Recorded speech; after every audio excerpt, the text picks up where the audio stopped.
versículo de número 8. Evangelho de Nosso Senhor Jesus, escrito por Lucas, capítulo 6, o verso é o de número 8. Glória a Deus. Glória a Jesus. Adorado é o Senhor. Como o pastor aqui disse, né, eu tenho certeza que os irmãos são bem respeitadores quanto à palavra, porque na hora da palavra dá vontade de usar o banheiro, na hora da palavra dá vontade de beber água. Às vezes na hora da palavra a gente lembra de algo que a gente queria falar para a pessoa que não lembrava o dia inteiro, na hora da palavra lembrou, dá vontade de falar. Mas se você pega um ônibus, como diz o meu amigo pastor Petroni, meu cunhado, se você pega um ônibus do bairro para ir ao trabalho, de repente deu vontade de usar o banheiro, você desce do ônibus ou vai até o final do percurso? Se porventura der vontade de beber água, você está no ônibus, ou está no carro, no trânsito, deu vontade de beber água, você para, você desce ou você continua até o final? Então olhe para o seu irmão e diga assim: brinde até o final. Isso, amém. Os que acharam, confirme dizendo amém. Amém. Está escrito assim: mas ele bem conhecia os seus pensamentos e disse ao homem que tinha a mão mirrada: levanta-te e fica em pé no meio. E levantando-se ele, ficou em pé. Palavra de Deus, quantos podem dizer graças a Deus? Graças a Deus! Glória a Jesus. Bendito seja o nome do Senhor. Olhe para a pessoa que está ao seu lado, pegue na mão dessa pessoa em nome de Jesus Cristo. Olhe bem para os olhos dele, para os olhos dela, e os para esses olhos azuis, estranhos, verdes. Diga assim para essa pessoa, diga assim, para ficar do meu lado, tem que dar glória.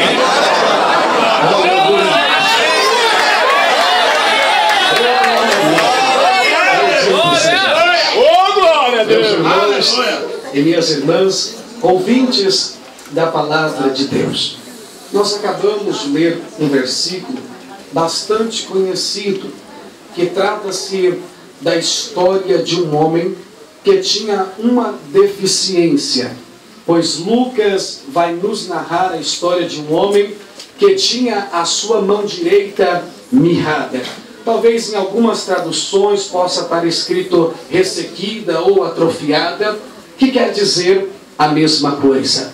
De maneira que Lucas, quando começa a narrar essa história, desde o início dela, no versículo de número 6, ele começa dizendo que no outro dia entrou Jesus outra vez na sinagoga.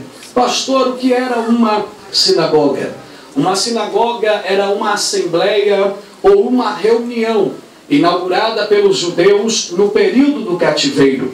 Após Nabucodonosor, rei da Babilônia, invadir Jerusalém, destruir a cidade, destruir o templo de adoração e conduzir o povo judeu cativo para a Babilônia, no período do cativeiro, eles sentiram falta, saudades dos cultos. Então eles fundaram e criaram a chamada sinagoga. Mesmo após a libertação do povo judeu, eles continuaram com estes encontros, com estas reuniões intituladas de sinagoga. De maneira que, entrando Jesus no outro sábado na sinagoga para os ensinar, estavam ali presentes também os escribas e os fariseus, porque aonde Jesus ia, eles também iam, a fim de buscar qualquer erro, qualquer falha em Jesus, para poderem o acusar.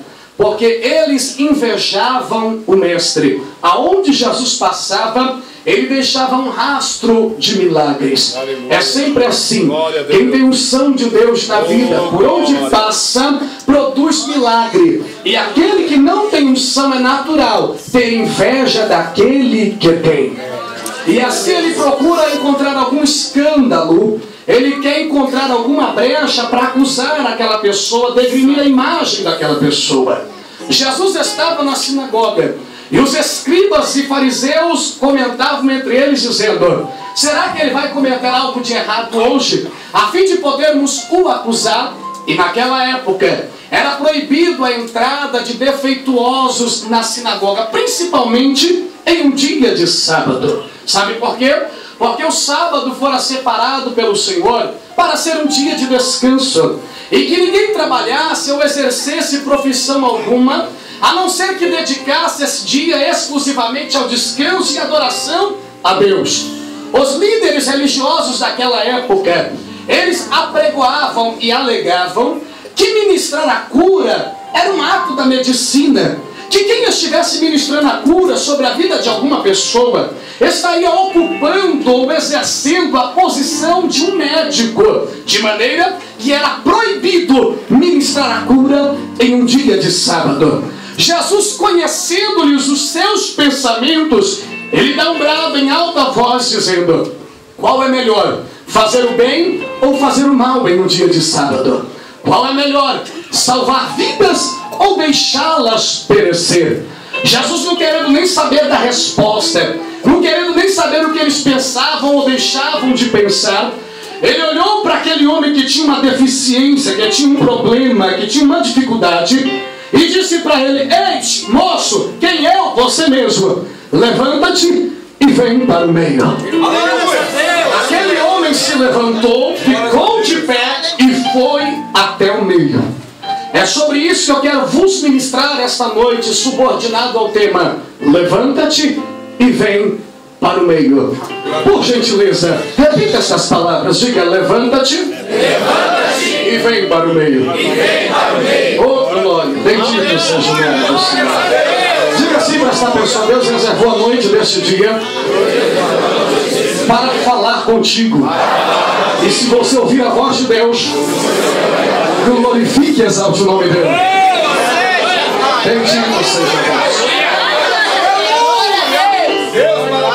Jesus, ele é conhecedor de todas as coisas. Ele conhece o passado, o presente e o futuro. Ele é Deus onisciente, onipotente, onipresente.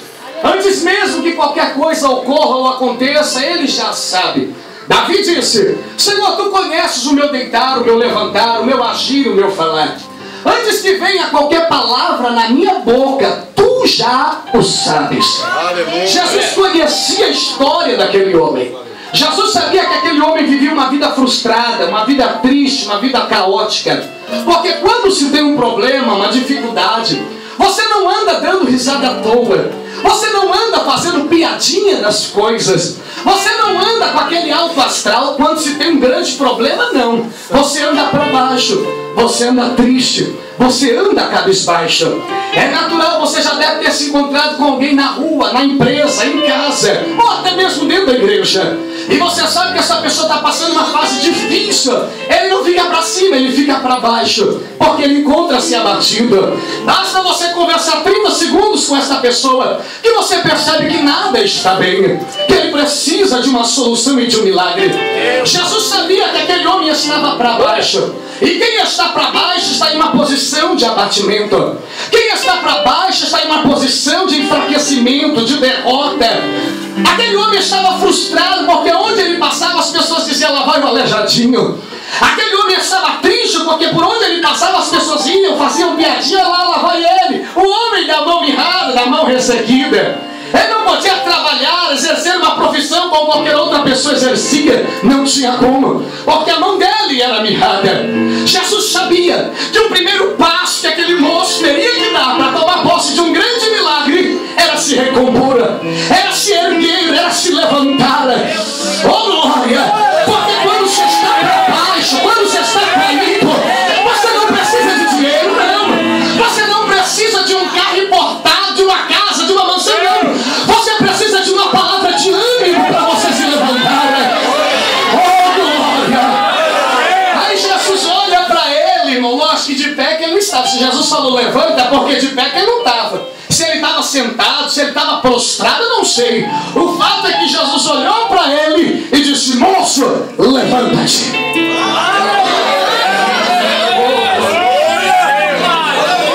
Jesus olha para ele e diz: levanta-te.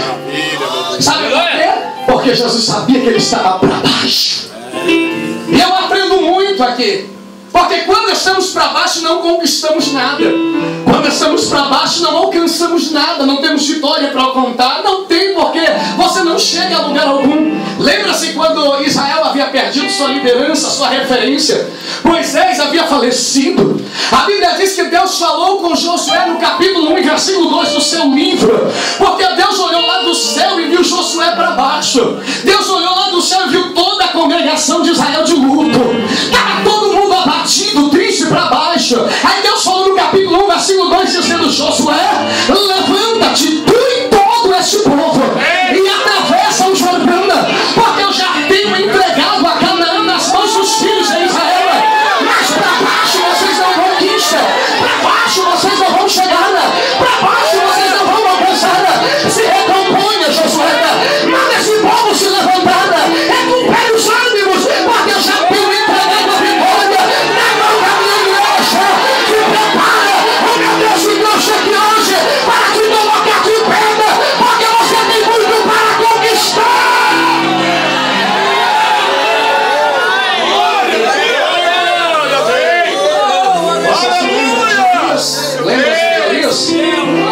Elias, um homem ousado, onde ele colocava o pé, ele já chegava fazendo um maior barraco, homem autoritário, cheio da unção.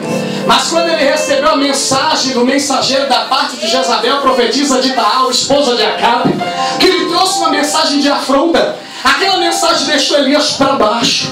Aquela mensagem deixou Elias abatido. Ele pegou o seu moço, foi para a cidade de Berseba. Lá em Berseba ele deixa o seu moço e caminha para o deserto, o caminho de um dia. Chegando no deserto, Elias estava tão para baixo, mas tão abatido, que ele se assenta debaixo de um zimbro, de uma árvore, e ele pede a Deus que tire a sua vida, deixando-se ele de não aguentar mais exercer o ministério profético. É bem verdade que quando o problema vem contra a nossa vida, ele nos abate de uma tal maneira que alguns de nós aqui já entramos no nosso quarto, dobramos o nosso joelho, as lágrimas rolaram pelo nosso rosto e a gente disse: Deus, eu não suporto mais passar pelo que eu estou passando. Se for para continuar do jeito que está, eu prefiro que o Senhor me tire logo dessa terra. Eu prefiro que o Senhor me mate de uma vez, porque eu estou completamente para baixo. E assim estava a situação de Elias, mas Deus não abriu mão dele. Deus mandou um anjo dos altos céus. O anjo veio, tocou em Elias e disse: Elias, levanta-te, rapaz. Não é hora de parar, não é hora de pegar o ministério, não é hora de renunciar à chamada. Se levanta, porque a mãe cumprindo que será o teu caminho.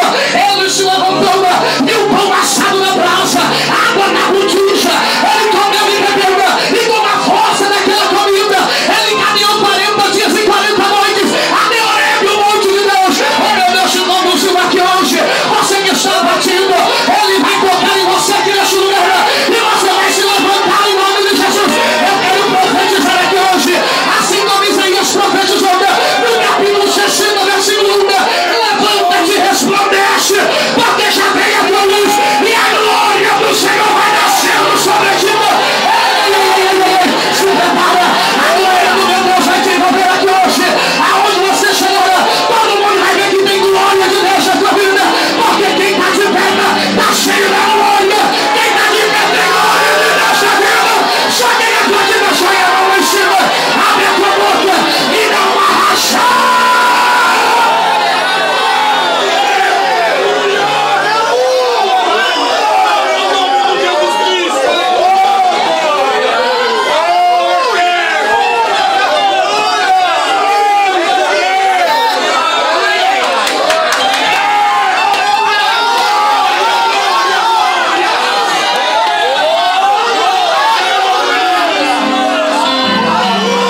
Deus está dizendo: filha, essa prova não vai te matar.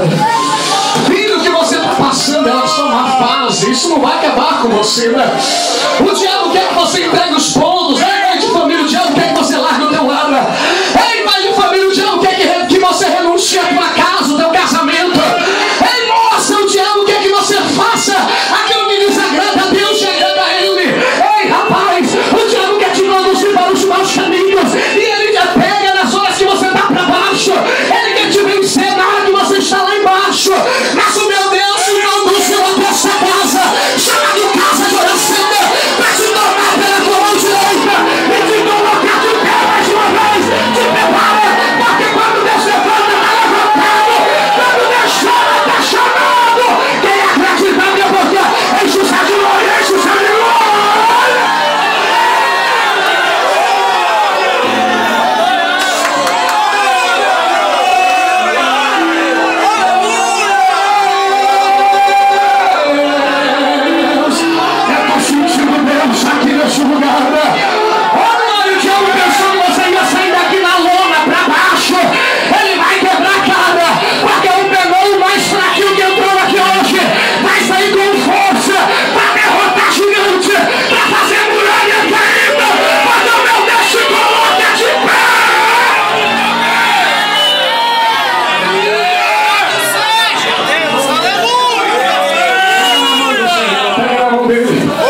sei se eu vou suportar, né? Eu estou sentindo uma dor. Diga assim, olha, meu irmão, o primeiro passo é se levantar. Isso. Com carinho, sem causar constrangimento. É normal de pregador, sabe como que é, né? Aqui você ajuda a gente a pregar, entra na mensagem, se envolve. Por que ficar falando, diga, para você se envolver com a mensagem? Mas com carinho, sem causar constrangimento, olhe para quem está ao seu lado, dá uma medida nele assim, de alto a baixo. Vê se ele tem cara de crente que está de pé. Vê se ela tem cara de crente que está de pé. Quem está de pé, quem está de pé, sabe? Quem está de pé, dá rachada, Deus, a sombra.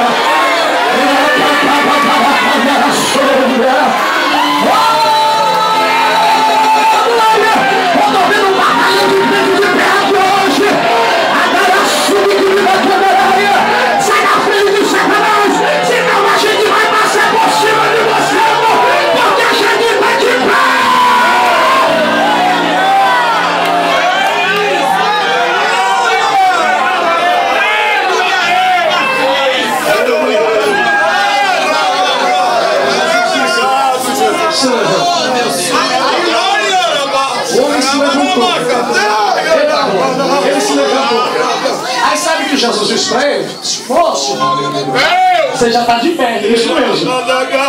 Ó, um ótimo passo você já deu. Agora o segundo passo: vem para o meio. Pastor, que mistério é esse? Vem para o meio. Olha, quem ministrava na sinagoga, ele não ficava adiante, na retaguarda, assim como nos dias de hoje, que eu estou diante dos irmãos. Naquela época, pastor, como que era? Quem ministrava na sinagoga ficava no centro, ficava no meio. Todo o seu auditório, a plateia, os ouvintes ficavam assentados ao seu redor. E era normal apoiar-se sobre os próprios pés. E ficavam sentados ao redor, ouvindo quem estava falando, ensinando e ministrando. Quando Jesus diz assim: moço, vem para o... Eita glória! Sabe o que eu aprendo? Que Jesus estava no meio. No meio. Quem ministrava ficava no meio. Jesus estava no meio. E Jesus estava chamando aquele moço para mais perto dele. Glória! Jesus disse: filho, sai daí de trás. Adorado seja Deus! Até hoje você andou atrás de todo mundo. Até hoje você andou escondendo o teu defeito. Até hoje você andou escondendo aí esse teu problema. Até hoje você andou se camuflando. Até hoje você andou atrás da multidão. Agora sai daí de trás e vem para o meio. Eu entendo que Jesus, que o nosso Deus está no meio. Bíblia diz que Moisés estava no monte. Deus falou com Moisés no monte e disse: Moisés, quando tu desceres, diga a toda a congregação de Israel para que eles façam para mim mais do que depressa um tabernáculo, porque eu habitarei no meio de Israel e serei o Senhor vosso Deus. Êxodo capítulo 29, versículo 45. E eu, Senhor, habitarei no meio de Israel. Isaías capítulo 12, versículo 6. Canta e exulta, ó moradores de Sião, porque santo é o Senhor no meio de vós. Joel capítulo 2, versículo 27. E vós sabereis que eu, o Senhor, estou no meio de Israel para vos livrar. Evangelho de Mateus capítulo 18, versículo 20. E onde estiver dois ou três reunidos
mais perto de mim.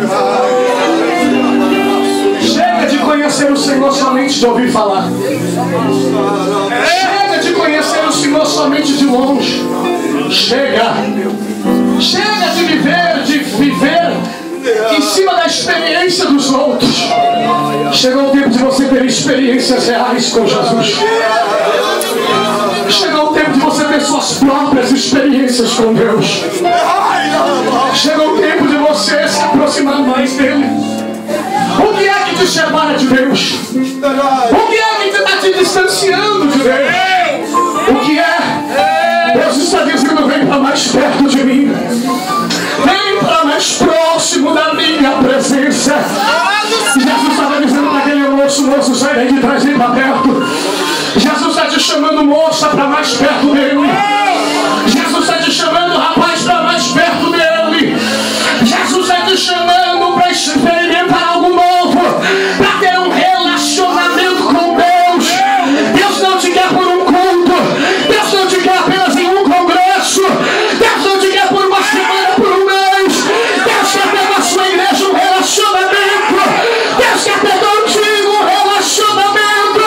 Sai daí de trás, vem para mais perto dele. Se aproxime mais de Jesus. Pastor, como é que eu me aproximo mais dele? Esvaziando de si mesmo e se enchendo da presença dele. Pastor, como é que eu me aproximo mais dele? Parando de pedir e adorando mais a ele. Porque tem gente que só vem para a igreja para pedir. Ele não adora a Deus por aquilo que Deus é, somente por aquilo que Deus pode oferecer. Deus está à procura de verdadeiros adoradores que o adorem em espírito e em verdade. Deus está te esperando para se aproximar mais dele. Pastor, como é que eu faço isso? Cada glória que você dá, cada aleluia que você dá, cada entrega total a Deus, você está se aproximando mais dele, você está se chegando mais a ele. Chegai-vos, pois, a Deus, e ele chegará a vós. A igreja que acredita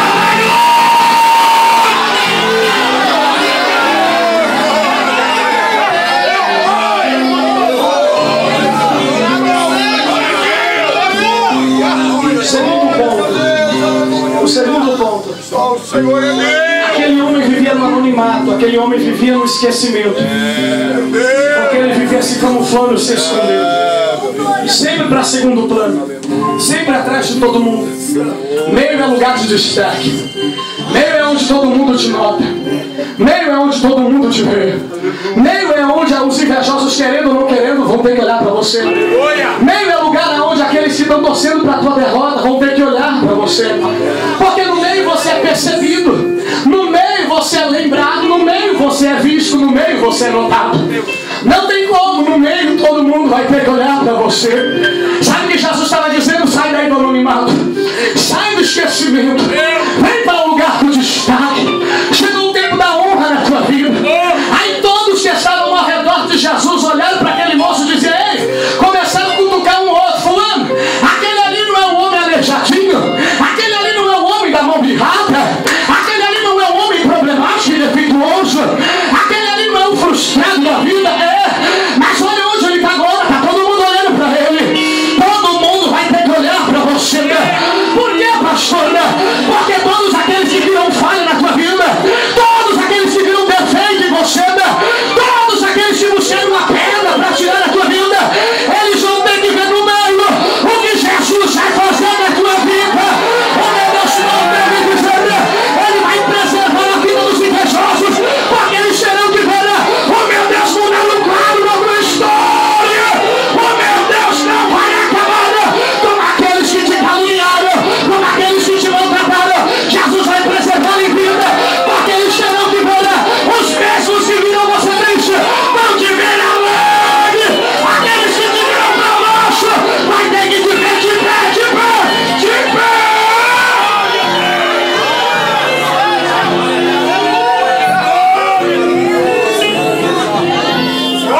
Jesus disse: vem para o meio. Diga assim para o teu irmão: vai para o meio. Diga assim: não é em cima do muro, é no meio. Resume para ele, diga assim: vai para mais perto de Jesus. Diga assim: assim, diga assim, ó, você está muito longe, vai mais perto.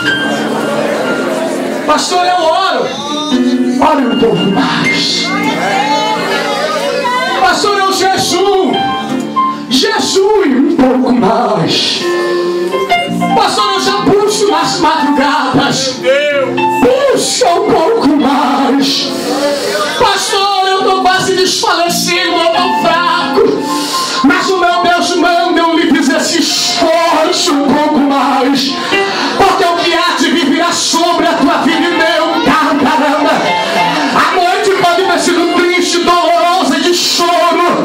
Mas haverá um sol da manhã que vai raiar na tua vida. O meu Deus vai clarear tudo aquilo que está em trevas e você não. O meu Deus vai chamar a existência tudo aquilo que não existe. O meu Deus vai dar forma àquilo que não tem forma. O que era para tristeza, para vergonha, para catástrofe, para derrota, o meu Deus vai transformar em bênção, em vitória. Porque Ele vai fazer isso e muito mais na tua vida. Se você acredita, levante a mão, levante a mão. Aleluia. Libere um glória a Jesus, vem algo ainda. Em nome de Jesus. Eu já vou finalizar. Já vou terminar, já vou olhar para a igreja. Diga assim, o que Deus vai fazer? Vai ser forte. Eu creio, Pai. Jesus falou, filho, acabou o tempo da humilhação. Por causa do teu defeito, por causa do teu problema, por causa dessa tua mão, você foi muito humilhado. Mas agora chegou o tempo da honra na tua vida. Jesus podia pegar ele em qualquer esquina, em qualquer viela, aonde ninguém ia ver e fazer um milagre. Mas Jesus chamou ele para o meio, porque Jesus queria que todos vissem o que estava acontecendo na vida dele. Eu não sei o que Deus vai fazer na tua vida. Eu só sei que Deus vai fazer algo grande na tua história. Eu não sei se foi lá naquela empresa que você trabalha, que você foi humilhado, envergonhado.